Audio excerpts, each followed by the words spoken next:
Welcome into another episode of the Father, Son, and Holy Buckeye podcast. I'm Sean. With me, as always, is the father himself, Rob Simzak. Dad, how are you doing on this not quite 4th of July Eve? Very smooth, almost as smooth as France's soccer uniforms. Yeah, the U.S., the stripes we wore in yesterday's game against We should Bosnia, just those are, club France over the head and steal their uniforms. What is so hard about red, white, and blue? Blue jersey, beautiful blue, white shorts, red socks. What is so hard about that? do you not like the red and white stripes we wore yesterday? You're all right. France's are the best. I defy you to tell me that our uniforms are better than France's. Come on. They're not bad. I don't know. They don't make me want to vomit, but France's are super fine. Yeah, that's fair. I love the stripes because just I don't think there's really another soccer kid out there, at least that's If going they on with the weren't World Cup wavy, right I now. think I'd like them more. If they were more pinstripey or something like that, I think I'd like that jersey more. It's just like, I don't know, it fell out of No, this fell out of a Ridley Scott movie or something. no, fair enough. To each their own. But yeah, I think we got a pretty great episode ahead of ourselves today. But before we get into some of more football topics, we've jumped the gun a little bit and wanted to talk about some of the stuff that's gone on with the World Cup because we are in the middle of the knockout stage right now. The expanded 12 group 48 team World Cup, I think, has been nothing but a success. Seems like, towards the end of that group stage, every single group either had the winner still up for grabs or there was a battle for who was getting that last spot to advance to the knockout stage. In the group stage, there are only three perfect teams. Argentina was one. They had a +7 goal differential. 6 of their 8 goals were scored by Messi, who now sits alone at the top of career World Cup goals, but he's probably going to be jockeying back and forth with Mbappe through the rest of the tournament. And speaking of Mbappe and France, they were one of the other perfect 3-0-0 teams. And they're looking like Patrick was talking about, the early favorite for a reason. They had a +8 goal differential, absolutely dominated Sweden 3-0 to advance to the round of 16. And then the third perfect team was surprisingly Mexico, who not only did not allow a goal throughout the entire group stage, they beat Ecuador 2-0 to advance to the round of 16. So 4 games, 0 goals allowed for Mexico. They're definitely one of the surprises. And then the U.S. went 2-1 in the group stage, won their first 2 games pretty easily with the help of an own goal by the opposition. We had already clinched the group going into our final game against Turkey, which we lost on a 98th minute goal by Turkey. And then we beat Bosnia yesterday in the first knockout game, our first knockout round win since 2002. And now we play Belgium on Monday, who had a dramatic comeback down from 2-0 on Wednesday.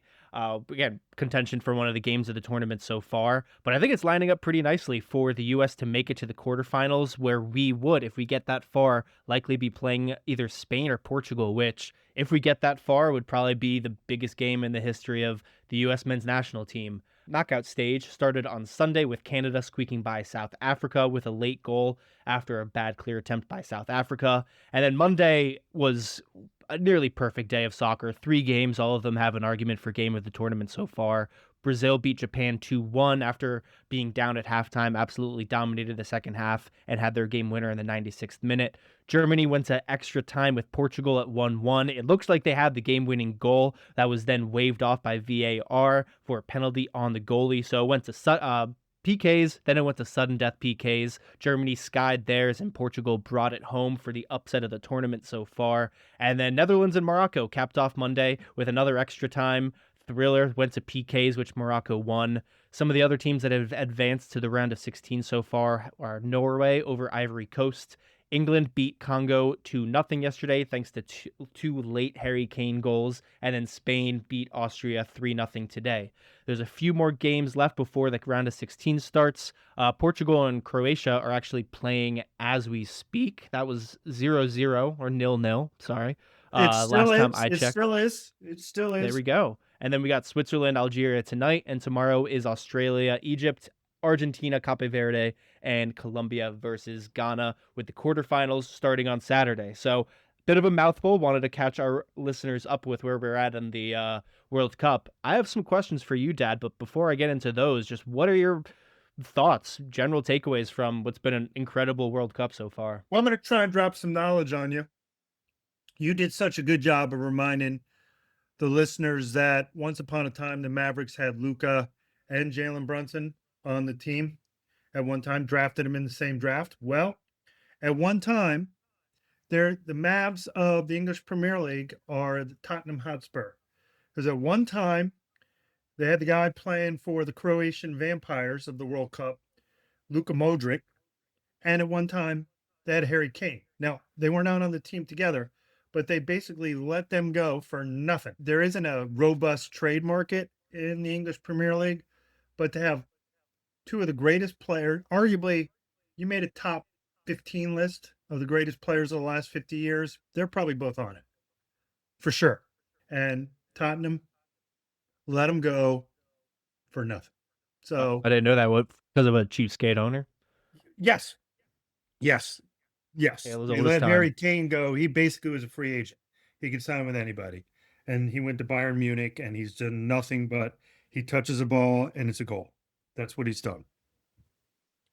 It's funny, there were England fans on Twitter during the game begging for Harry Kane to get subbed out, and then he's the one to save them and get him to In the the round of World 16 Cup, almost he's all by not, himself. I'll admit, I might be one of those English fans, but because they left, two of their most creative offensive players at home in building out this roster, they need him to be good.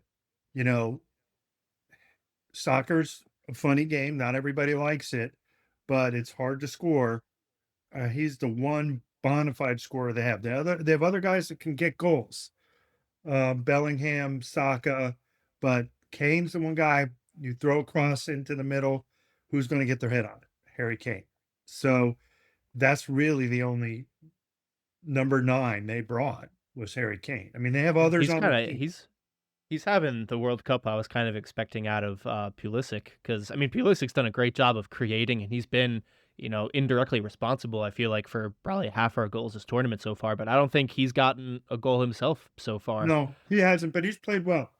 He's not a number 9. He may be playing a number 9 on Monday with Balogun out, but we'll see about that. He's not really the same player that Harry Kane is, but yeah, I feel you. Yeah. I feel you. What'd you think about that red card? Because I mean, Well, I feel it's like the it worst. was the people that don't watch soccer quite as much that were really up in arms about it. But then I was texting with some of my friends who are very avid, Premier League watchers, and they all seem to kind of agree, like, yeah, it sucks, but that was the right call. Because I feel like It was American sports their does friends are generally a idiots. good job of not penalizing incidental contact, which that clearly was. But so you're on the other boat. You think I was both? 100%. Here's what I'll say. To me, it's the Sean Wade hit on Trevor, or what's his name, the Clemson Yeah, quarterback, Trevor Lawrence. Trevor Lawrence in 2019. Somebody in a booth had to call down to the field and say, "Wait a minute, this is malicious intent." And he could have done something different. And in reality, if you're watching the game and you understand, you don't even really have to understand it. That was not a malicious hit. There's no way it should have been a first down or a penalty. Trevor Lawrence ducked into that helmet to helmet hit. It is the same exact thing that happened to Belichick. The ref swallowed his whistle. The game was being called where there was robust physicality all over the field. So the way this game was being called, all kinds of contact was allowed and not being called. And frankly, you could argue Balagon was fouled before he fouled that guy. And that foul stepping on his leg was a consequence of that initial contact. And VAR, everything I've read says you're supposed to have common sense. Any Watch that play in real life motion, not slow motion, not a still. No penalty. I think a penalty was called, but it wasn't even called a yellow. So to go from no penalty to red card, that's extreme. And for the US to have what can happen now, they can review and suspend him for the rest of the tournament should they choose. So there is a Oh, review.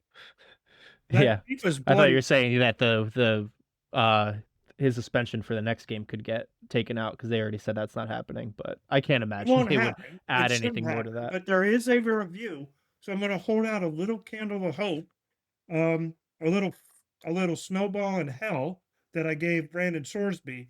I'm going to give to Bellingham and hope maybe FIFA awakes from their slumber on the first day of July and sees fit to say, yeah, ref lost his mind. I mean, the way it was kind of explained to me by a couple people was like having your cleat studs up that high next to an opponent and then landing on the like full weight of their ankle is kind of being classified as endangering opponent. Yes, The it same is. way, It like is. in They're hockey, if you raise your stick, or in football, if you lower the correct. crown of your helmet, it doesn't matter what your intent is.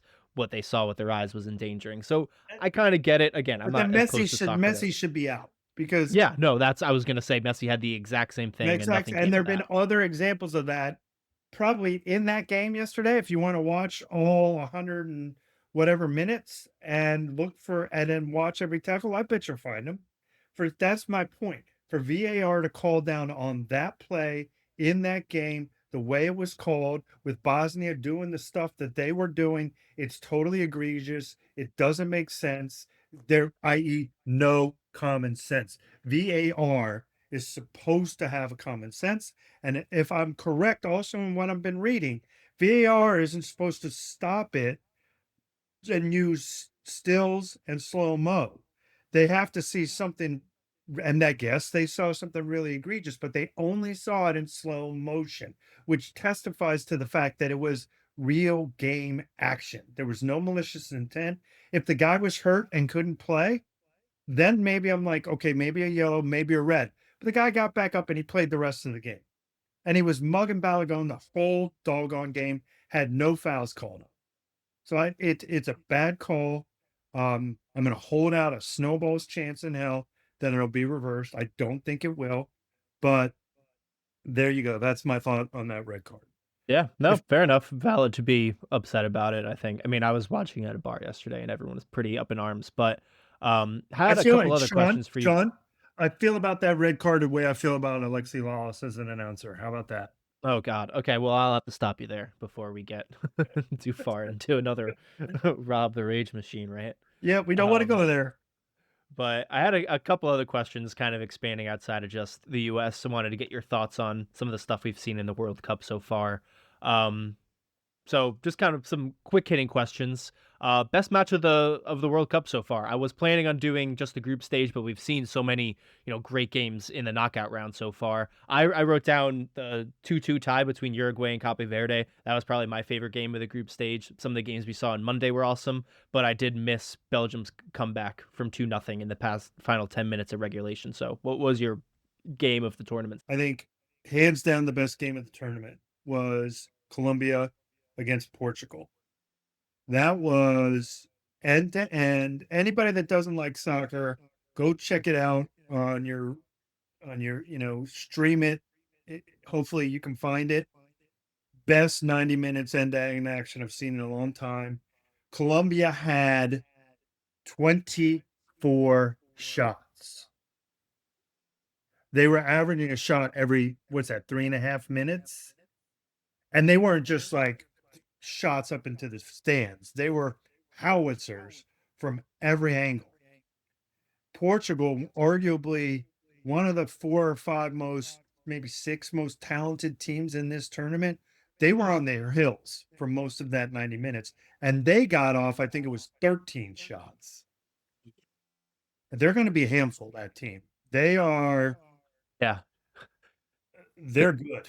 They're good. Yeah, no, that's actually, I'm glad you mentioned Colombia. It's a good segue. My second question, I wanted to ask you a couple teams you've been most impressed with outside of the US, and Colombia was one of the teams I wrote down mainly because of that Portugal performance. I mean, they've just been fun to watch this whole tournament. They're The fun. way they press defensively, it kind of Yeah. reminds me of like a Bob Higgins West Virginia team. Um, With just more the skill. pressure they With yeah, more the way skill. they put pressure on the other teams. A couple of the other teams I wrote down Cape Verde. They had 3 draws, but including draws against Spain and Uruguay. They play Argentina on Friday. If they can pull that off, that would be the upset of That's the gonna be World the Cup and biggest maybe upset the in the history of yeah, the World maybe the Cup, probably. I was gonna say probably upset of the century. And then Morocco too. I mean, they're proving 2022 wasn't a fluke. They tied Brazil with 7 points in their group, knocked off the Dutch in PKs on Monday in what was an awesome game. They trailed for 80 plus minutes of that game, and now they're on to the round of 16. So Cape Verde, Colombia, and Morocco were the two teams I put down as the teams I've been most impressed with. But what about you? Did I miss any? I mean, it's France. I mean, they're scary. I said it in our World Cup episode. Patrick said same things about him, and I said to you, Sean, they can score 10 goals in a game and they'll have 10 different goal scorers. And yeah, Mbappe's getting his, and you just see it with him. He's the only guy the US doesn't have anybody to run with.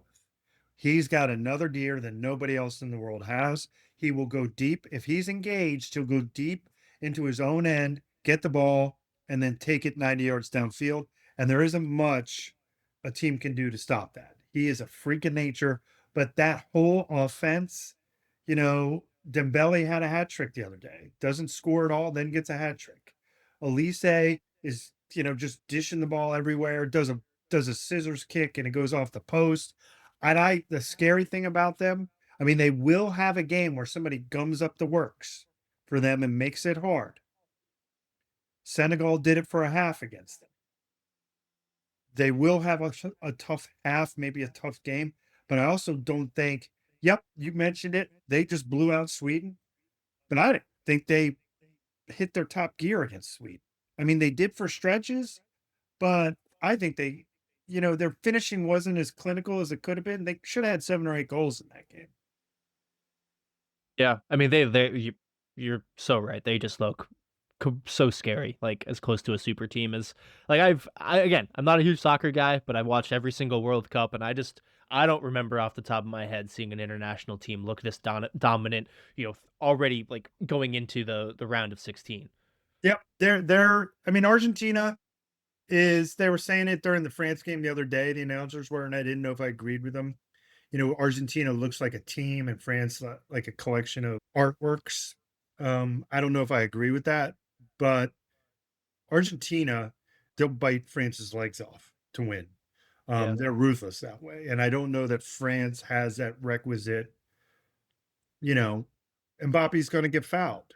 He's going to Yeah, get if like the game gets muddied up and the it's game kind of gets a mucked up physical, low scoring or game. Yeah. he gets an elbow in the nose. How are they going to respond to that? So I still think it's theirs to lose right now, but there's a lot of soccer to play.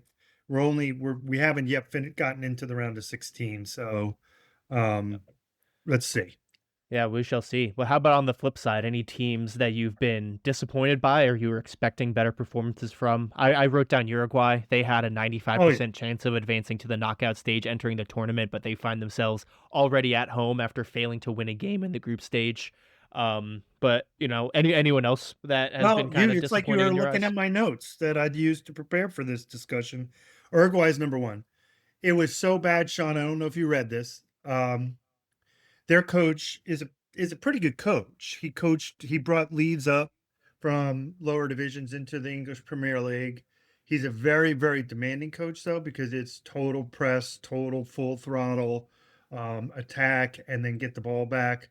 The rumors were players weren't digging him as they headed into the World Cup. With them, they were going to fly home on a charter when they were eliminated. Uruguay canceled the charter and made and I mean everybody, fly home commercial. Now, people are like, Uruguay, they've won 2 or 3 World Cups. They're a proud soccer nation. They're good every time the World Cup comes around because that's all they do is play soccer. And it's a tiny nation population wise. They made those poor schmoes fly home commercial. That's how bad it was. And the coach, I think he resigned before he left the States. So He's Uruguay, complete and utter train wreck. The other team, it's just dumbfoundingly stupid, is Korea. I don't understand what their coach was thinking. They went into their last game. They needed to win, I believe. A tie wasn't going to do it for them. And their greatest player of all time, Son, sat on the bench until the second half. He didn't do much because they didn't score and they ended up in a 0-0 tie. but you don't do that. That's like sitting LeBron. That's like sitting Kobe in his prime and just saying, "Oh, well, wait, get him in the second half. We'll come back." You don't do that. And not only that, he is their all-time greatest player. And I've talked about Mbappe's speed. The only one that might even be in the same orbit with the ball at his feet going full tilt is Son. And he's on the bench in a must-have game. I mean, I'm just never the announcers couldn't believe it. I I mean, they guess all that's one of the, downsides of watching Telemundo. I love the passion they have, but I watched that Korea game, and it did not clock with me that they were sitting their best player, so oh, I'm sure in maybe Spanish they were saying, I "What the I'm sure they were, I just bleep it?" I don't know what they're saying. But it was just, how do you it'd be like Argentina sitting Messi, France sitting Mbappe in a must-win game. It just is stupid. Yeah. It's like having Mm. Luca and Jalen Brunson on your team and letting them go for peanuts. It's unfathomable. Yeah, bewildering, to say the least. Um, what about your players of the tournament so far? And I mean, outside of the obvious, obviously Messi and Mbappe have been dominating. I wrote down Vozina, the Cape Verde goalie, who was standing on his head in that 0-0 tie against Spain, and he's become like a international treasure overnight. He's got like 20 million followers now after starting off the World Cup with like 10,000, something like that. It's been cool to see him blow up. But who's your player of the tournament so Well, far? you took the two obvious ones, Messi and Mbappe. Um, I mean, it's good from this perspective. The stars have shown up in this World Cup. So not only is the U.S. playing well, but as the NBA tells you over and over again, it's a star-driven league. This is a star-driven sport. So Holland is scoring for Norway. Harry Kane is scoring. It's good to see that. I've been impressed with Pulisic. I was really scared when Tyler Adams got his bell rung, and I think he had the same doctors that evaluated him that evaluated Will Howard in the Michigan game in 2024. I think he definitely had a concussion, but somehow he passed concussion protocol, which is a joke in international soccer anyway. Of course, Balogun has been just he's what the U.S. has never had, where the thing about soccer is you can just you can get outplayed like Belgium did for 87 minutes and you get a couple lucky breaks, or you have a guy like him where you kick the ball to and he makes things happen. And like he did with that first goal last night or his two goals against Paraguay, he's been really, really fun to watch. And we haven't had, they call those positions number nines. We haven't had a number nine like that, maybe ever. So that's fun to see. Yeah. No, I love that. Great insight. I guess you started touching it already, but to kind of put a bow on our World Cup update, what are your final thoughts or expectations for the U.S. team? I mean, I said it at the top. It seems like we do have a path there to the quarterfinals, but I have a hard time seeing us beat Spain or Portugal. But what do you think? Are you sticking with your original Yes. pre-tournament prediction of us making the final? That was a bit optimistic. I mean, at the moment, but I think I've always felt this way. I just chose to believe in the build up to this World Cup that Mauricio Pochettino was taking a slow build. He knew he didn't have to qualify because we're a host nation. So we didn't have to go through the qualifying gauntlet. So he could take his time and figure out who his best 25 players are. And he played lots of combinations and lots of formations, went through a lot of players. The US did not always look good, but he played a lot of different people. And he knew, I think he always knew, people like Weston McKennie, Tyler Adams, Christian Pulisic are going to be on this team and they're going to start. And with Pulisic, the biggest thing with him is going to be his availability. He is one of the, I don't think this is a stretch to say he's one of the world's great wingers. It's not a stretch. When he is healthy, he is dangerous as hell. And there's not a squad he couldn't play for, start for, including France. He'd be on France. He would make France's starting 11. He would. He'd make Spain's starting 11. I believe he would. So this team, I believe they showed a lot of cliche grit, or we used this earlier, moxie last night, but they dug in, they won. What was most impressive is they didn't take any Bosnia bait. Old teams of the past with, let's say, Alexi Lalas on it would have taken the bait. They were very mature, composed, and thoughtful in their approach to that game last night. There were no misplaced elbows. There was nothing a ref was going to see that would get anybody carded and thrown out. They did not do that. Belagon's tackled, yep. But your Croatian Vampires just took the lead in the 53rd minute.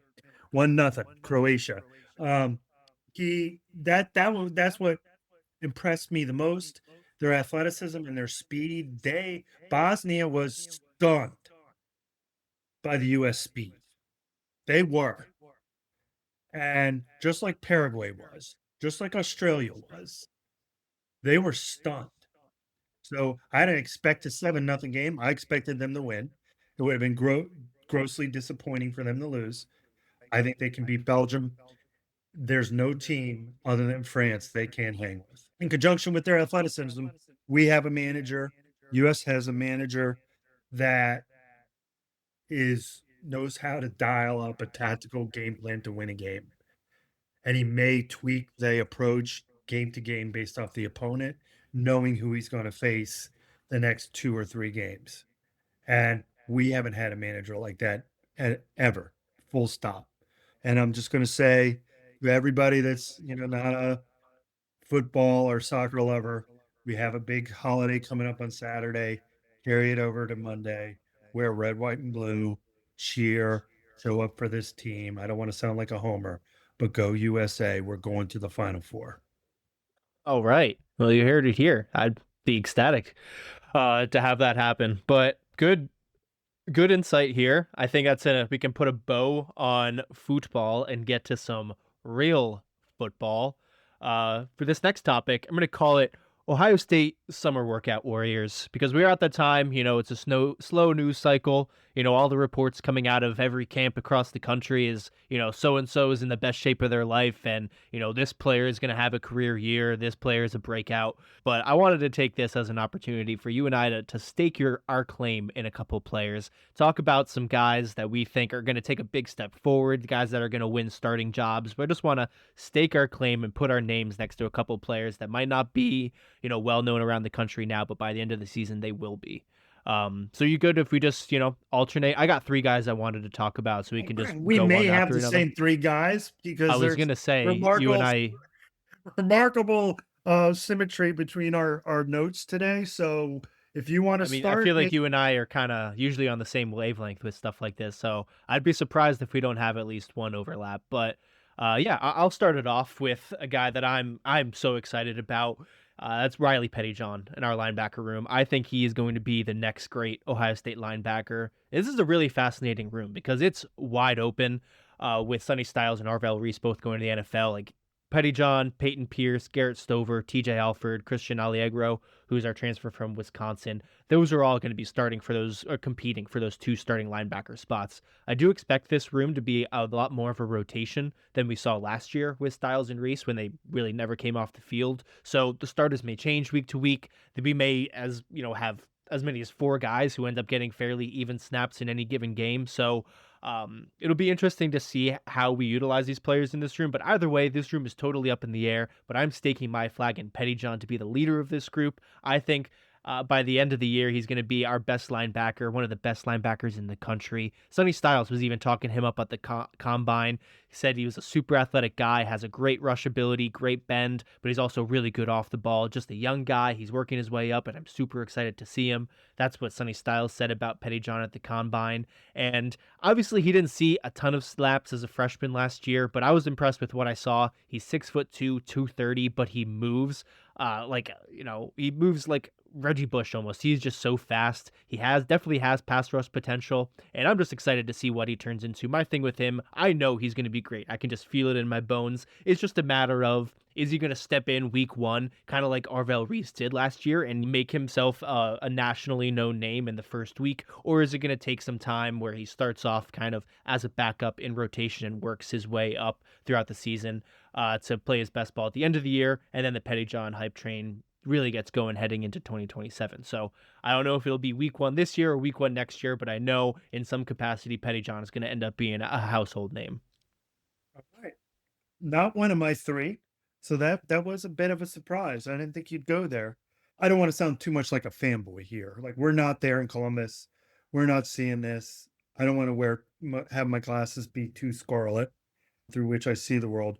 But based off of what I'm reading, my first choice. Well, I'm going to take one that I'm pretty sure you chose. So I'm gonna steal a little bit of probably of your thunder.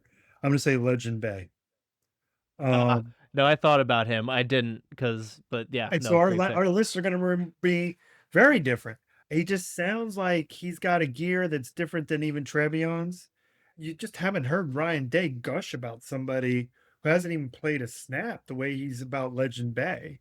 And the pictures of him, he looks completely different than when he's got stepped foot on campus.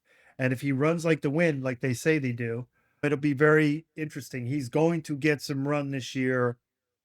They haven't had a player like him since probably Curtis Samuel left. So at a minimum, he's probably going to have some snaps, some catches, some kickoff returns, some punt returns, reverses, things like that. And it'll be very interesting to see. By the way, Ronaldo just scored the equalizer, but he was offside. Ugh.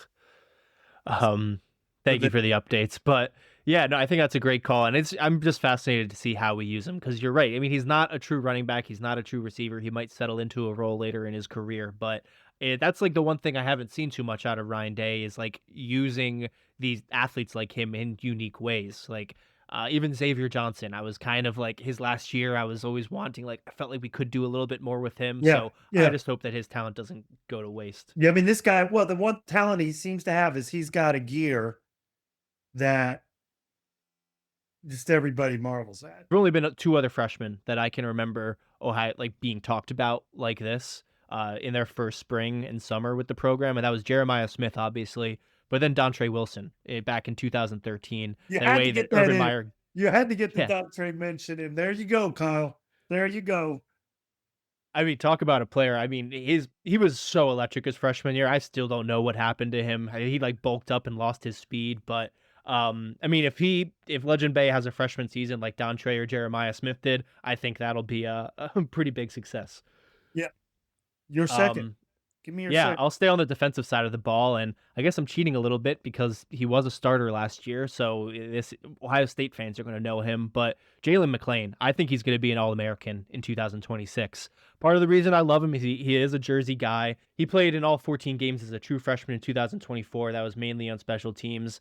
Took a step forward and really went from being just kind of part of the plan to part of the core and started all season. He had 53 tackles, 3 pass defended, only missed 1 tackle in his final 8 games. And I think he's going to be able to step into Caleb Downs' role as kind of that movable safety because, Caleb Downs was all over the field. He was on the line of scrimmage sometimes. Sometimes he was almost playing linebacker. And I think that Jaylen McClain has the athleticism. TBD if he can diagnose the play before the snap like Caleb Downs did, because I think very few college players are able to be that adept before the snap that Caleb Downs was. But I think Jaylen McClain is a better raw athlete than Caleb Downs. I think it's also telling that he is at Big Ten Media Days along with Julian Saint and Jeremiah Smith. I think the fact that McClain got chosen as a junior over guys like Jermaine Matthews or Kenyatta Jackson speaks volumes about the leadership role that he's been taking in. So I think that Jaylen McClain's going to be a captain. I think he's going to have 100 plus tackles this year. And I think he's going to have the stage to show everyone around the country that he is the next great Ohio State defensive back. And with the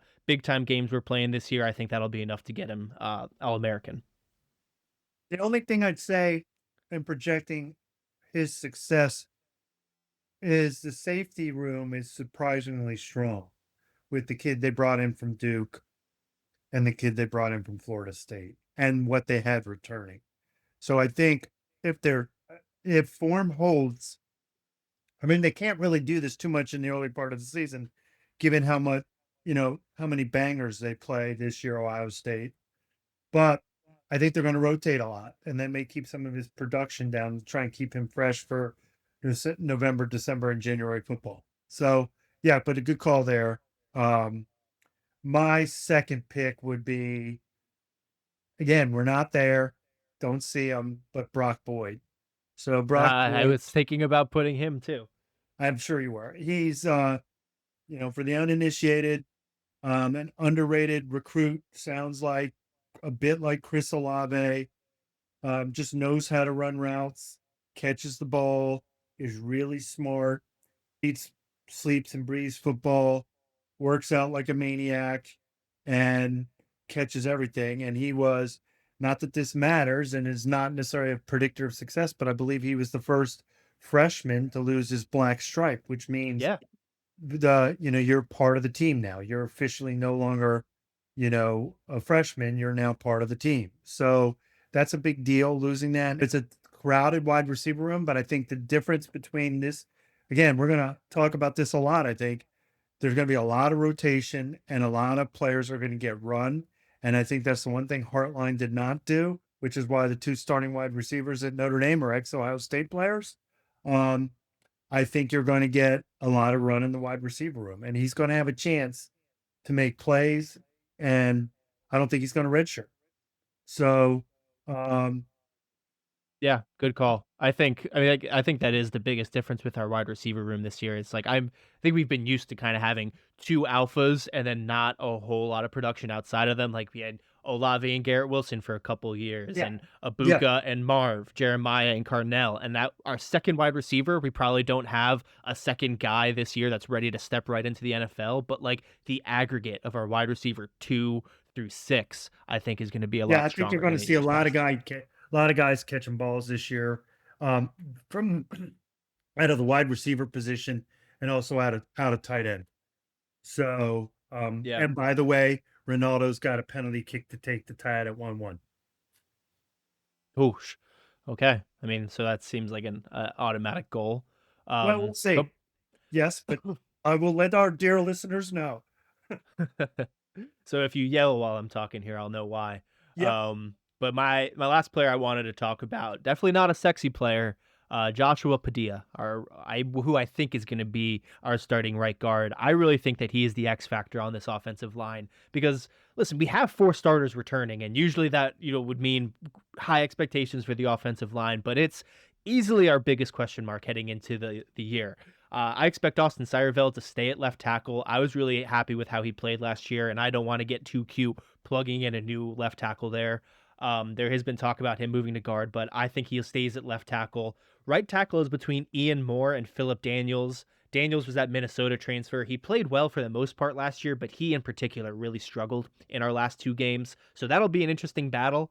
And then I think Luke Montgomery stays at left guard. Carson Hidsman stays at center. So that really leaves left guard. And that was our biggest weakness last year. Tegra is officially gone. He transferred to Kentucky. He struggled a lot. Like there were moments where he looked really good, but there was just massive inconsistency with Tegra on that side of the offensive line.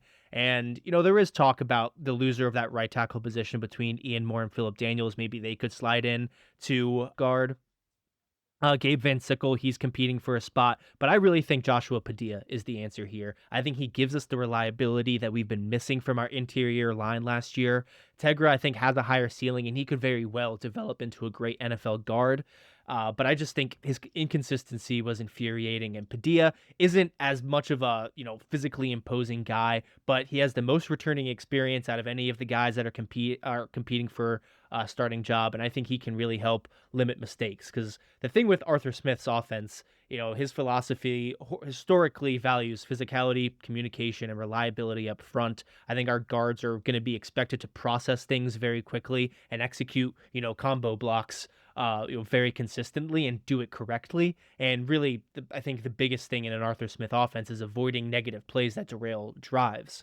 And I think, and again, Joshua Padilla, he might not be a walking pancake, but I think that he is going to be able to avoid the mistakes that derail drives. So I think Joshua Padilla, he's going to win the starting guard job. That's up for grabs. I think he earns all Big Ten. And if I'm right about this, I think that he is going to be the reason that the offensive line feels like a more cohesive unit than it did last year.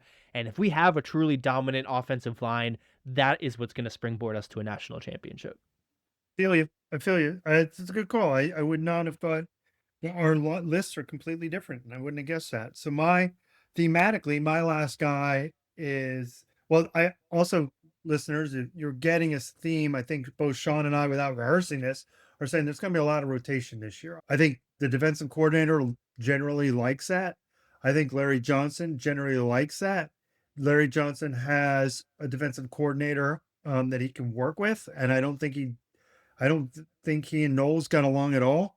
I think the secondary coaches kind of want to rotate.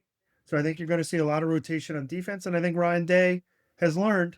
He learned in a running back in 2024. That's the way that we keep Trevion Henderson healthy. And, you have Trevion Henderson taking long touchdown runs against um, Oregon, or screen passes against Texas, or Quinshon Judkins breaking off big runs against Notre Dame. Why? Because they're healthy. Well, so I think you're going to see that a lot this year. My third player that I think is going to step up is Brandon Innes. He is a good player. I think he's desperate to prove he's not reenacting Julian Fleming's Ohio State career. He may not put up the sky high numbers that some receivers do, because I do think there's going to be a lot of rotation. If people forget last year, he had that touchdown catch against Michigan. I mean, he had a touchdown catch the year before against Penn State. He's had some big moments. So did Julian Fleming, but I think he's gonna have a good year. I think he's gonna put himself in a position to get drafted. Not in the first round. If he does, Ohio State's offense is going to score a gajillion points this year. Um, but I think Yeah. he's put himself in a position to get drafted. I think he's better than Julian Fleming. I think he's got a little more shimmy shimmy cocoa pop, and he's gonna have to be good, because I think JJ is gonna get double teamed every game. Yeah, I mean, I certainly hope that Brandon Innes takes a step, and nothing would make me happier than seeing him have a big year and be able to get drafted to the NFL. But I just don't know if I'm as optimistic about it. Like, I just haven't seen too much out of him. Like, I was expecting him to kind of be like Jackson Smith and Jigba, but when I see him on the field, he looks like Jackson if he suffered a torn ACL in both knees. That's harsh. Um, Okay, I so my understand. only fear with that is like I hope he, takes a step and plays great this year, but if it doesn't happen, I just really hope that Ryan Day doesn't leave him on the field because he feels like he owes it to him for staying with the program. Like, if it's not happening in the first month, I'm going to want Brandon Innes off the field in favor of some of these younger guys or these transfers. So that's my only fear, is that Ryan Day is going to choose loyalty over who's actually the best player. And I don't think that's going to happen. I think Ryan Day's learned. They lost two guys that they didn't, Mylan Graham and the other dude from New Jersey. Yeah, They went Quincy to Porter. Yeah, Quincy Porter, that they didn't want to lose. I think he's learned that he can't do that, and he's got to have some rotation there. And that was one of Hartline's faults, is he relied on his three guys every year. It's not like they just did it last year. Hartline played three guys.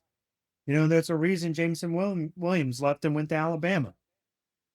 I think if Brandon Innes ain't showing it, they're going to they're going to play one of the other guys a lot. Yeah. Yeah, certainly hope so. But cool. No, this was fun. I think that we can definitely dive a little bit more into this Ohio State roster and our expectations for this year as the summer goes on.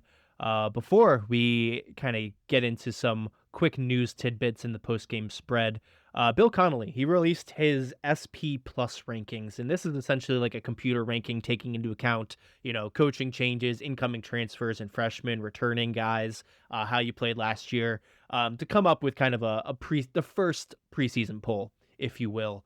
So I wanted to talk about it because there were some interesting tidbits I found. I will link this in the description for anyone that wants to take a look at it, but I just wanted to rattle off a few quick teams and then get your thoughts. So the top five was Ohio State, Oregon, Notre Dame, Georgia, and Indiana. I think this should be the preseason top 5 in some order. Notre Dame is going to be a wagon. We've been talking about them. Georgia, even though they haven't won a college football playoff game the last 2 years, they remain the class of the SEC. And then I think Ohio State, Oregon, and Indiana are by far the 3 best programs in college football right now. And then they had Texas 6th. I think Texas is likely to be the actual preseason number 1 team, which is just baffling to me. They definitely are one of the more talented teams in college football, but I don't know how you could see what they did last year and think that they are deserving of the number 1 preseason team again. Texas Tech 7th, Miami 8th, and Texas A&M and LSU rounding out the top 10. Just outside the top 10 were Alabama, Oklahoma, USC, and Michigan. And then a few other noteworthy teams. Penn State was 17th.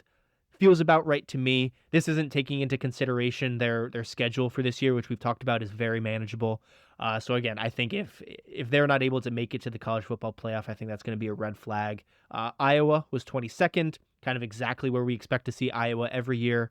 South Carolina was 24th. I didn't quite get this one. I mean, listen, we like South Carolina on this show. I'm not trying to throw any shade, but if returning starters really meant that much in college football, Iowa and Northwestern would have both won national titles this century. I feel like we know who Shane Beamer is, and I'm not expecting to see South Carolina in college football playoff contention this season. Illinois was 33rd. They were the 9th team in the Big Ten. I just wanted to make note of that because based off of these SP rankings, they seem to see a pretty big gap between Iowa, who is the 8th team in the Big Ten, and then Illinois, who's 9th. There seems to be a big drop off there. A few other ones. Boise State was 39th. They were the highest G5 team. Next was UNLV at 59. So these rankings seem to think that Boise State is the clear favorite to get that college football playoff spot. And then Rutgers, shout out Rutgers. We were mentioning them again. They were 62nd. That's 16th in the Big Ten, which I think is a little bit low for them, but kind of to be expected. And then finally, Purdue. They were 82nd. Last in the Big Ten. They were 7 spots behind Stanford for the lowest Power 4 team, behind teams like Air Force, Miami, and New Mexico.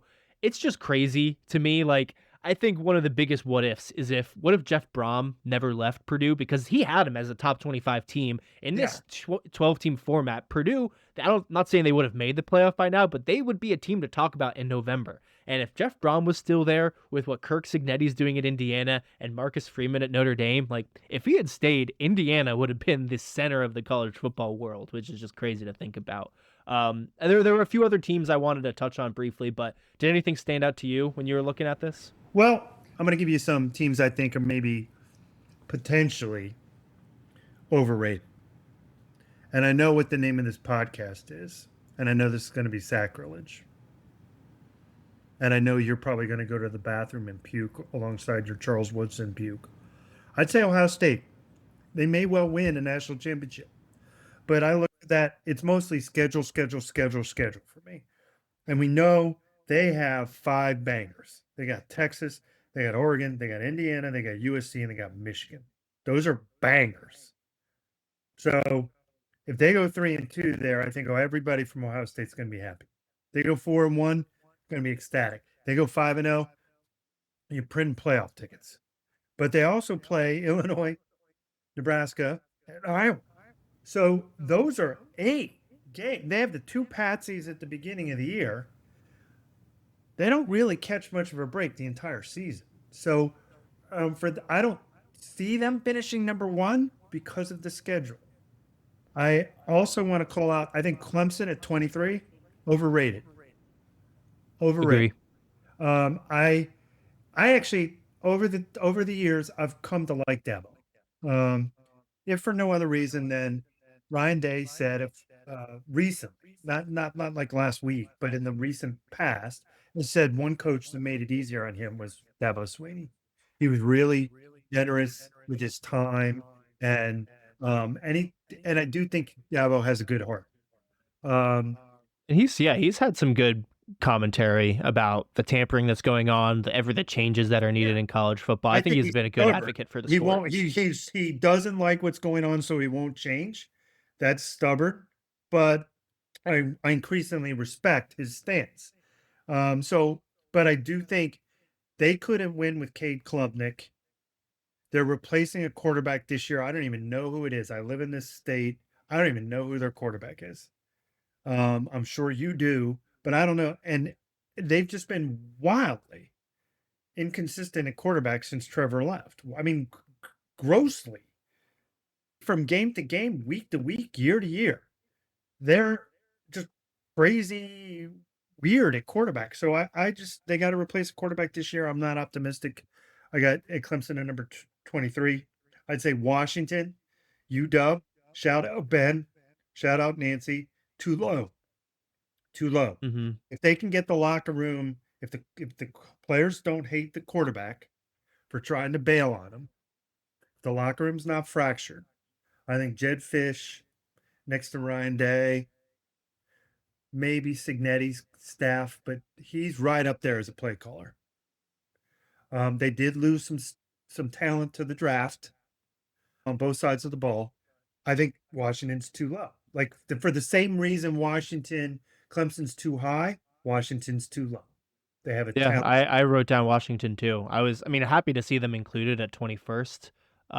They're kind of starting to get some recognition, but I mean, I love their roster. They have a manageable schedule, but you kind of hit on it. My biggest question with Washington is their culture. Because not only did you mentioned it, Damon Williams, he committed to returning to Washington, then tried to transfer when another school gave him a bigger bag, and then Washington had to threaten legal action to get him back. And then at the end of the season, too, I don't know how valid these rumors were, but I read a lot of articles that Jed Fish's family hated Seattle and they wanted out and he was going to be gone. Obviously, that didn't happen, but I don't think a rumor like that starts with no shred of truth. And, if your head coach and your quarterback kind of have one foot halfway out, that's, again, my biggest concern about Washington is just like the off the field stuff. Fair point. Fair point. And then the last you called out all these teams and it's an agglomeration. He's got in his rankings, he's got A&M, LSU, Bama, Oklahoma, and Ole Miss, basically all right there together. 5 teams. I'd say at least 2. I don't think this is very bold. If not 3 of them are not going to finish in the top 12. And the SEC bigots out there will say, well, that's just because we're going to thump on each other, and there's some truth to that. But I don't know how some of these teams are going to come together. I know you're high on John Mateer at Oklahoma. Um, he was hurt last year for most of this season. Um, Bama's, I think they're high on the guys they have at quarterback, but they're new quarterbacks, and I'm just never. Julian Sayin bowled out last year, but the norm is more of what the kid at Michigan did than what Julian Sayin did. So, but I know Kalen DeBoer. I do believe he's a very good offensive coach. LSU, I just don't know what Lane Kiffin's going to do when he's got a must-win game in Tuscaloosa, or I don't know if they play them on the road. He's got a must-win somewhere. He doesn't have a history of winning must-win games. Yeah. He No, I'm does. glad you mentioned the SEC because I think these rankings kind of explains exactly what the SEC is as a conference now. SEC only had 2 of the top 8 teams, but they had 10 teams ranked between 9 and 26. Now, I think teams like Florida, South Carolina, and Auburn are way overrated in this, but still, I think this summarizes what the SEC is pretty well. They don't have a team that sniffs Ohio State, Indiana, or Oregon. There's a reason Georgia has dominated the SEC the past 2 seasons and has 0 playoff wins. Ohio State, Indiana, and Oregon, those are the best run programs in college football right now, and it's not particularly close. I think Notre Dame and Miami are closer to those 3 teams than any team in the SEC is. But where the SEC has their strength, they have a lot of really good teams. Not elite teams, but a lot of really solid teams. Just like the Big Ten has USC, Michigan, Iowa, Washington, Illinois. All of those teams are really good teams. The SEC just has a few more really good teams. They got Texas, Texas A&M, Alabama, Ole Miss, LSU, Tennessee, Missouri. None of those teams sniff Ohio State, Indiana, or Oregon, but they are right on par with USC, Michigan, Iowa, Washington, those teams I just listed. And that's the difference. That's it between the SEC and the Big Ten. The SEC still has Mississippi State. They still have Arkansas, just like the Big Ten still has Purdue and still has Michigan State. And you can't tell me there's a huge difference between Auburn or Florida from these past few years and teams like Minnesota or Nebraska. The fact is, the standard in college football is in the Big Ten, and that's with Ohio State, Oregon, and Indiana. We have 3 teams that are clear any team in the SEC by a country mile. And I think a lot of people and like the SEC pundits just see that they have more good teams and think that's what's preventing the SEC from winning a national championship. And it's just not. Like they are not worn down from a brutal conference. They just don't have a team that can compete at the level that the Big Ten has. It's funny the inversion here because in the early part of this century, the Big Ten was way deeper than the SEC. It was. For a while, it was Florida and Alabama, and Georgia was good, but they weren't what they are now. And LSU might be there, but A&M, except for the flash of Johnny Manziel, but they weren't a playoff contender, right? And then South Carolina, yeah, solid. You didn't want to play poorly against them, but they were a 7-5, 8-4 team. And I talked to someone at a wedding a couple years ago, and I said, South Carolina, I think, and Rutgers finished 6-6. I think I can't remember, and this is like 3 years ago, and it was at a wedding here in South Carolina on the beach in Hilton Head, and I'm talking to two friends, and I said, Rutgers and USC play today. Who wins? And they both reflexively, without even thinking about it, South Carolina big. And I'm like, dude, you haven't watched any football this year. There's no way. So now the Big Ten's not quite as deep as it was, but they're very top heavy, just the way the SEC was. And because now they have 18 teams or whatever, they have more good teams at the top. But that's kind of a mirage. These conferences have inverted. The SEC is incredibly deep. Now that Vanderbilt's respectable and South Carolina is respectable, the SEC doesn't really have very many weak links, but they don't have any exceptional teams. And I agree Yeah, with you. exactly. Yeah. Again, people want to claim that the SEC is so much tougher, and I don't think the Big Ten is that much tougher. I think they are like very equal conferences, top to bottom, and it's just hard for people to wrap their heads around that. The Big Ten does, or the SEC does not have Purdue. I'll grant you that. You got to No one grant. has Purdue. I mean, it's shocking how bad they've gotten as quickly as they've gotten. Yeah, Um, it is shocking. Yeah. So Only other team I really wanted to touch on was Virginia Tech, because they were 19 spots higher than last year's preseason SP rankings. That was the second highest increase of any team, only to Oklahoma State, who I know you're relatively high on because of Drew Mestamaker. But yeah, with Virginia Tech, is just when you're looking at because Miami is the clear top team in the ACC. If they don't fall asleep for a couple weeks, there's no reason they shouldn't breeze through their schedule outside of the Notre Dame game. But then you look at who the second best team in the ACC is. Virginia Tech is competing with Clemson, SMU, Louisville, and Virginia for the second best team in the yeah, I think you're ACC. right. I think you're And right. it's like I it's I'm getting to the point where like I'm sure later this summer we can put some real predictions together and put our money where our mouth is. I think Virginia Tech's going to be in the ACC championship, and I could see them giving Miami a run for their money in that game. Like I think Virginia Tech is going to be a real player this year, and partially because of the James Franklin factor, but also because the ACC is It's so so so weak. bad. It's It's so so weak. weak. It's pathetic. It's pathetic. They should just suit up the boozers and play basketball. Yeah, really. But anything else you that jumped out to you from this That's list it. before And we that's it. I think the Huskies, Carolyn, Dawn, Ben, Nancy, too low. Ohio State might be too high. The SEC's just got a lot of good in it, but good doesn't necessarily win you championships. So Nope, clearly. And honestly, like I mentioned, I think the preseason top five should be Ohio State, Oregon, yeah, Notre Dame, Georgia, Indiana you're spot on. in Spot on. some order. And I am including Georgia in this, so the SEC does have one team, but I'd be shocked, like floored, if the national champion is not one of those five teams. I guess Miami I could kind of see, I can see but Miami. I would expect Mence the is Mence. He makes you. He's one of those quarterbacks that make you go, hmm. So, and Mario Cristobal's got over his brain farts. So, it seems, and they don't play anybody. So I think, barring their offensive line, the Hurricanes' offensive line is a major unknown, and that's what really gelled for them last year. It made the running back that should be at Ohio State better.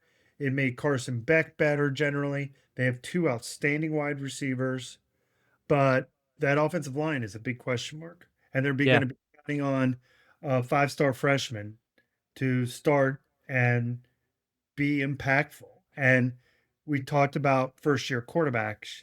You have a greater chance of snowballs making it through the journey, across the river Styx in hell than you do of tackles starting as freshmen and being impactful. It just doesn't happen.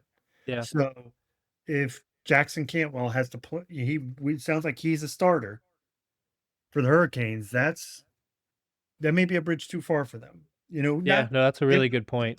But I playoffs. will say, if you have to start freshman offensive linemen, it's good to do it in the ACC where you're going to have, Fair where you're point. just going to be We're gonna have so much. 12 scrimmages, all 12 scrimmages. Yeah, I get it. Exactly. They just have to make sure that he is, startable when the games really matter in December and January. Yeah, yeah. I think what could happen to Miami is they make the playoffs and say they play Ohio State again, and Ohio State's D line is what I think it's going to be, and they just turnstile him, and they break Darian Mensah, um, like a half cooked egg.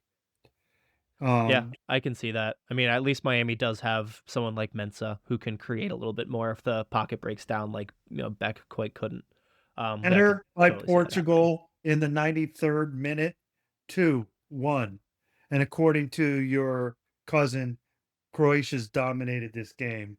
But Portugal looks like they're going through to the next round. All right, so I think that's setting up Portugal versus Spain, right, in the Yeah, next round. That should Iberian be good. clash.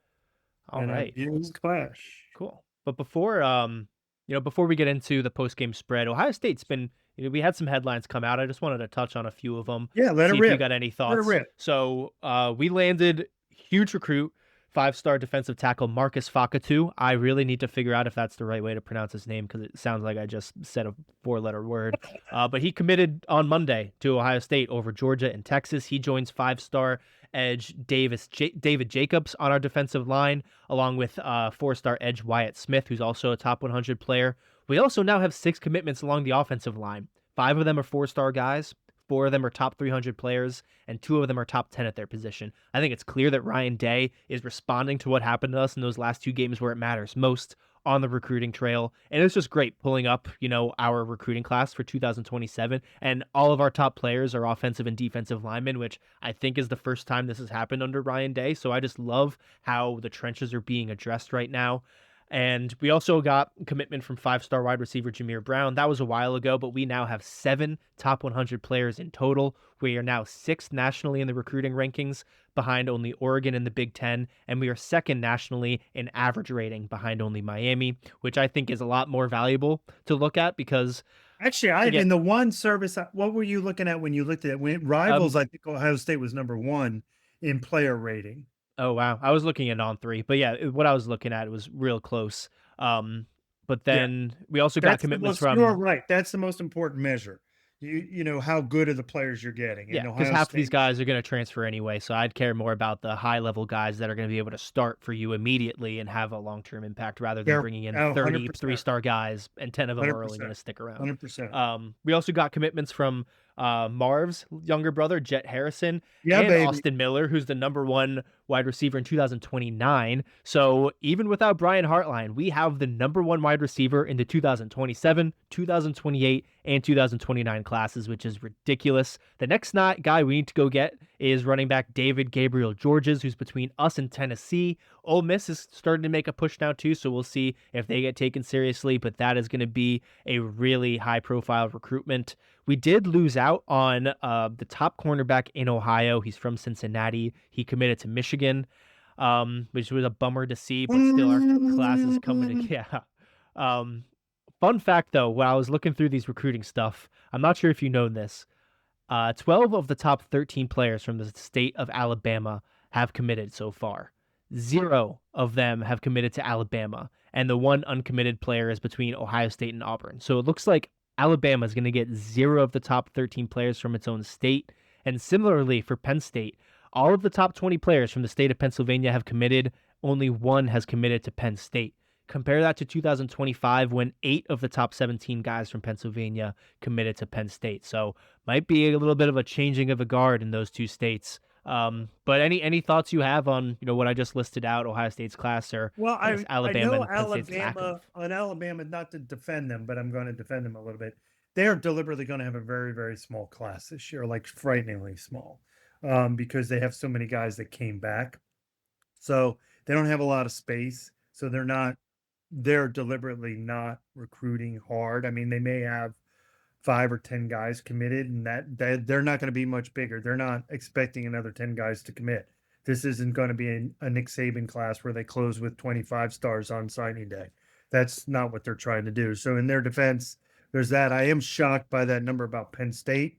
But I'd also say you and I talked to our friend Eric at a Rutgers game one time at a tailgate, and another shout out to Rutgers. My gosh. I said to him, you never, all of these people are buzzing about, we just need to keep the top players in New Jersey. No state school keeps the top players from their state, all of them, in house. You need to recruit.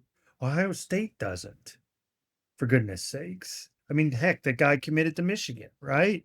Yeah, So, we got 5 stars from, I think, yeah, California, Florida, Mississippi, and yeah. Ohio now. You have to recruit nationally if you're going, I mean, or at least strongly regionally.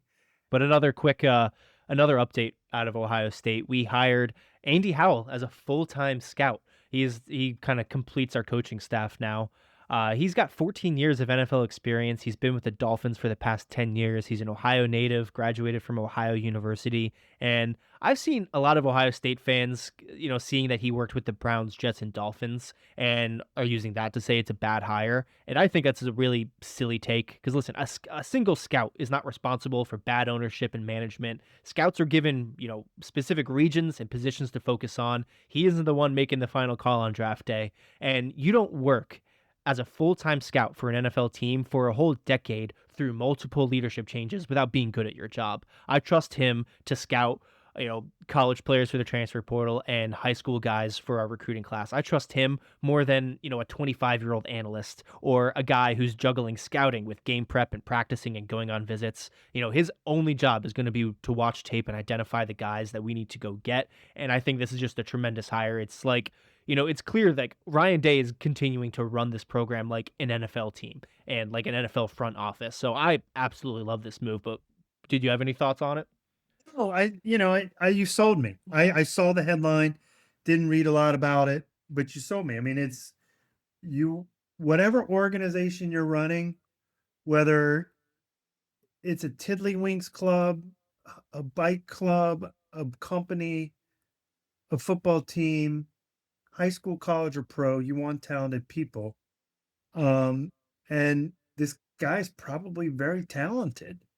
And I want somebody who knows how to scout. If I'm looking for a scout, right? And to do it for the NFL, there's no higher order. So yeah, it sounds like a good move. Yeah. Yeah. I love it. Few other quick things that popped up. Just some like uniform updates I saw that I wanted to share. Northwestern, they released new uniforms. They're calling it Purple Gothics. And I'll link this in the description too for anyone that's interested. I love these uniforms, like all purple and black. They look really great. Georgia Tech got new uniforms, and this is devastating. They got rid of their blue, so their colors are now gold, white, and black. And this is a shame because Georgia Tech had some. We didn't talk about it on our uniforms episode, but I really liked their color scheme, and they just kind of butchered it. It's a shame. And then Wisconsin, they got a jersey patch for a sponsor. They Yeah, I got saw that. Culver's, and it's Yeah. like the light blue Culver's logo, and like Oh usually my these. God. Oh my God. Croatia in the 102nd minute. 2-2. Oh God, is that an extra time or Yeah, was it no, it's the stoppage time. There stoppage couldn't time? be more than 5 or 6 seconds to go. Couldn't have been more. Oh my God. Two, Okay. two. All right, well let's wrap this up. So hopefully I could see the end of this game. Got any other thoughts before we get into the post game spread? No, well, for all the haters of the uniform patch, they're coming to Columbus, my friends.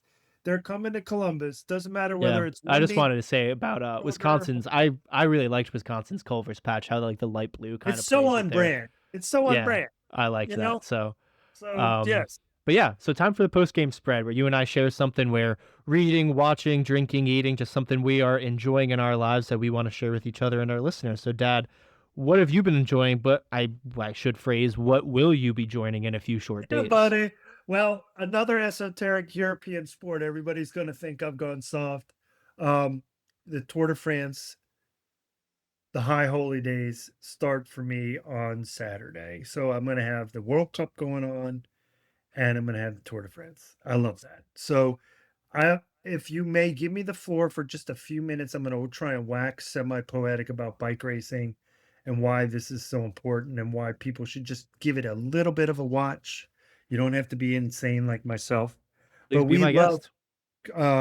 we love football, right? Because part of the reason I think we do love football is not necessarily the violence, or the speed, yep, the grace, but it is perhaps the ultimate team sport, right? Cycling is the most team sport of all. There isn't a more team-oriented sport than cycling. Period. End of statement. Full stop. I had this conversation once, Sean, with one of your brother's friends, one of your his lacrosse friends in high school when he was in high school, back in the day, and he couldn't wrap his head around it. He just saw it. Well, it's like a marathon. The fastest guy wins the marathon. It's a race. Same way 100 meters or an 800 meters or a mile relay is, or a marathon. And it is like three-dimensional chess played out across in this case 21 days in France over 2,000 miles. It is not the strongest guy in the race who wins that. It is the strongest guy generally on the strongest team. That's who wins the race. It's a bit like golf in this respect. Scott Scheffler can go out and he may not have the low score on Thursday. He may not have the low score on Friday. He may not have the low score on Saturday. He may not have the low score on Sunday. But if he ends the day with a cumulative total lowest score, he's the winner of that golf tournament. It's the same way in Tour de France. It's who gets to Paris at the end of 21 stages in the fastest time. So each stage, there's 21 stages, is a new race. That race matters to everybody generally, but there's only a few teams that are going to try and win each stage. Depends on the profile. Is it flat? Is it mountainous? Is it semi-mountainous? So that in and of itself is a dimension of chess. Then there are sprint stages. Then in with the most of the what they call in cycling the peloton or the group, the main pack together, and it's just insanely fast. And when I say insanely fast, they're topping out at 45 miles an hour, not going downhill. I'm talking a sprint on your bike. Think about that. 45. There's a little thing called drafting, which is what makes this one of the things that makes it a team sport. So it is scientifically proven that if you're like third or fourth, fifth behind people in a line, you're doing 20%, maybe 25% less work. So the way I think about it, that if you got somebody in front of you going 20, it feels like 16. If you got somebody in front of you going 25, it feels like 20. So you save so much energy by drafting. Your mom said to me once, why don't you just ride away from everybody? And I said, I can't. Do you realize how, even if I could, it's like a zombie movie. They're always coming. They're always coming. You have to be so strong to ride away from people. So you have these teams. There are 21 teams, 8 guys on each team. Um, Part of the teamwork is like if I'm the team leader and I'm the guy that's going to try and get on the podium, meaning finish first, second, or third. I'm a protected rider. So if I'm thirsty or hungry, somebody's got to go back to there's a team car with spare bikes and snacks and stuff that you got to drop back in. They're guys that will fill the back of their jersey up with 15 water bottles and take them up and hand them out to the team. There's that level of teamwork. And then these guys are the toughest athletes in the world because I don't know if you've ever crashed your bike before, Sean, I crashed mine.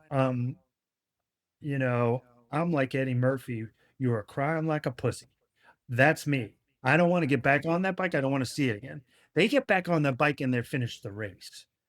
There was a kid a few years ago, Tyler Hamilton. He raced for Lance Armstrong. He left Lance Armstrong's team to go lead his own team. He crashed one day. He broke his shoulder.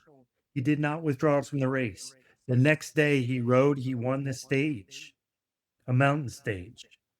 To this day, he still has problems with his teeth because he ground them down while he was riding with a broken shoulder.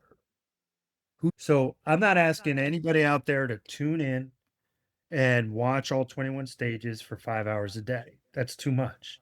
But usually the broadcasts, especially on the weekend, they're on NBC and on Peacock. Catch the last half hour, half hour, something like that. And if you're not captivated, don't ever watch it. But it is riveting theater, multi-dimensional chess. It's not even 3D because all the moving parts that go into a bike race and the calculus that you have to figure out, and then sometimes it's just daring do, and you just have to go, and it's gut, and you go, and that's what this cat Tade's done. He has done 30-mile breakaways for where he just rides away from everybody and just leaves everybody in his dust, and they can't catch him. This is going to be a great Tour de France if France doesn't melt, and I mean that seriously. So from post game spread, what I'm watching, I'm going to be watching the Tour de France. I'm asking you all to just maybe join me in my enthusiasm for one day. It starts Saturday, July 4th with a team time trial, which is really cool. I think you watch it towards the end where they climb a legendary climb called Alpe d'Huez, 21 switchbacks. They're going to do it on back to back days. They're going to climb it twice. So it's going to be fun ride. Tade's the hands down favorite, but you count my man Jonas out at your own peril, and I'm hoping he pulls the upset and gets yellow jersey number 3. You mentioned one last thing. If you want your Tour de France in small doses, watch the series Unchained on Netflix. They didn't do a 4th year of it, so there are 3 years, and it's riveting theater. Even Sean, your mom liked it. It's on Netflix. It's called Unchained, and you will understand the Tour de France. All you have to do is watch one episode, and if you don't like that, you probably shouldn't tune into the tour at all, because that condenses it into one power-packed theatrical 60-minute episode, 3 seasons of that, and I think there are 8 episodes in each season, and it's a fantastic watch. Yeah, good recommendation. And I will say, I think watching a bike race isn't quite as riveting as like a World Cup game or a college football game. But when you do sit there and watch them bike, up a 12% grade going 35 miles an hour, for like a half hour, hour straight, it does dawn on you how crazy of athletes those guys are. Disparaging of cyclists, stops at the Tour de France because those guys are some dogs. But for our real post game spread topic, I thought it'd be fun in the spirit of 4th of July weekend for us to each curate our ideal 4th of July barbecue. So I thought it'd be fun if each of us choose something to grill, a side, a drink, and a yard game that we would like to enjoy on our ideal 4th of July barbecue. You want me to start? Yeah, just start it off. What would you be putting on the grill? Well, I'm a pig and I'm a glunt. So, anything that goes on the grill or anywhere, I'm probably going to eat. I love me hot dogs. I love me hamburgers. I love me ribs. I love me chicken. I love pork. I love brisket. Yes to all of it. Right. What I will say to the folks who are thinking about cooking this weekend, what I'm going to do is pivot, Sean, just a little bit and give people recommendations. So if you are going to grill white meat, you should, especially pork chops, brine, brine, brine your white meats. If you're going to grill chicken breasts, brine them. Even if you only have an hour, brine it. A brine is water at its most fundamental. It's water, salt, and sugar. and there's a ratio there. I think it's 2 to 1 salt to sugar. I'm not sure of that. Don't lose your mind over it. You can look it up. Google still works where you are. Okay. But I often enhance my brines with whole garlic cloves, sometimes bourbon, depends on when I'm cooking, maple syrup.